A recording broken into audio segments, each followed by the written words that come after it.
आज हम डिस्कस करेंगे कैरीसेफ एक सिरप के बारे में जो कि बहुत ज़्यादा इंपॉर्टेंट सिरप है, जिसका फार्मूला है सिफेक्साम ट्राईहाइड्रेट। ठीक है, ये सिरप हमारे साथ यूजुअली 100 mg का सोल्यूशन होता है 5 ml में। ठीक है, सो अगर 5 ml आप किसी बच्चे को देते हो तो 100 mg 100 मिलीग्राम अब कैरीसेफ जाएगा बच्चे को। ठीक है, यूजुअली ये 30 ml का सोल्यूशन आता है। ठीक है, और इसमें होता है सिफेक्साम ट्राईहाइड्रेट।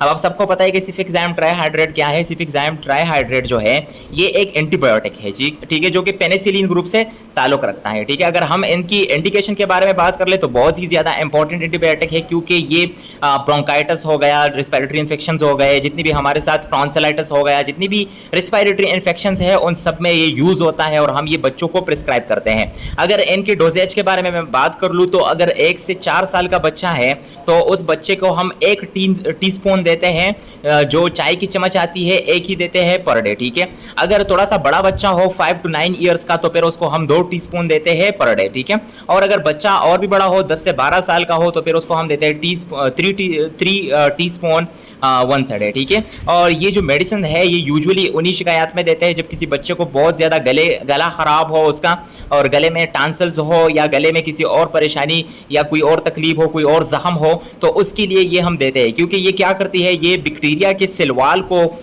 की सिंथेसिस को रोकती हैं और बैक्टीरिया फिर फर्दरली ग्रो नहीं करती बॉडी में, और बैक्टीरिया की जो ग्रोथ है वो स्टॉप हो जाती है। तो इसलिए ये बैक्टीरियल इन्फेक्शंस में यूज़ होता है। जो भी बैक्टीरियल इन्फेक्शन हो आपके गले में, आपके गला खराब हो, आपको टांसल्स की शिकायत हो, कोई भी आपको ऐसे गले की शिकायत हो या कोई भी रिस्पिरेटरी इन्फेक्शन हो तो फिर आप उसमें ये दे सकते हैं। ठीक है, यूजुअली ये जो मेडिसिन है ये इन्हीं डोजेज में हम बच्चों को प्रिस्क्राइब करते हैं। ठीक है, और यूजुअली ये डॉक्टर के जो मशवरा होता है उसी मशवरे के मुताबिक हम फिर ये बच्चे को प्रिस्क्राइब करते हैं और फिर उसको एडवाइस करते हैं और फिर ये बच्चों को हम फराहम करते हैं। ऐसे खुद से कोई भी मेडिसिन हम बच्चों को प्रिस्क्राइब नहीं करते, क्योंकि आजकल जो रेजिस्टेंस है वो बहुत ज़्यादा बढ़ रही है एंटीबायोटिक्स की वजह से। तो कोई भी मेडिसिन अगर आप यूज़ करते हो तो अगर डॉक्टर की एडवाइस है तो फिर उसके बाद आप यूज़ कर लें।